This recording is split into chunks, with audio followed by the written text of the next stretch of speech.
ஓம் நம சிவாய. பூராடம் நட்சத்திரத்தினுடைய குறியீடு, அதாவது வடிவம்னு பார்த்தீங்கன்னா, கட்டில் கால் மற்றும் தண்டம். தண்டம் என்பது இந்த ரிஷிகள், முனிவர்கள் கையில வச்சிருப்பாங்க இல்லையா? ஒரு யூ ஷேப்ல வடிவமா இருக்கிற மாரி கையில ஒரு குச்சி மாரி வச்சிருப்பாங்க இல்லையா? ஸோ, அதுதான் நம்ம தண்டம்னு சொல்றது.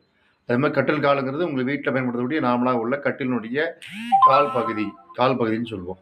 அப்ப இந்த மாரியான குறியீடு வடிவத்தை நீங்க வாழ்க்கையில பயன்படுத்துனீங்கன்னா அனைத்து விதமான தடைகளும் விலகும். வாழ்க்கையில ஒவ்வொரு விஷயத்திலும் மேன்மை அடைய முடியும். அப்ப எப்படி குறியீடு பயன்படுத்தலாம்னா, ஒண்ணு கீ செயின்ல இந்த மாதிரியான குறியீடு வடிவத்த பயன்படுத்த முடியுமான்னு பாருங்க. அல்லது தூங்கும்போது கட்டில் கால் பக்கத்துல கீழ தரையில படுத்து தூங்க முடியுமான்னு பாருங்க. சரிங்களா? அதே போன்று அந்த தண்டம் இருக்கு இல்லையா? அதனை வாங்கி எங்கே கிடைக்குமான்னு பாருங்க. கிடைத்ததுன்னா வாங்கி பூஜை அறையில வைத்து முறையாக பூஜை செய்யுங்க. நன்றி.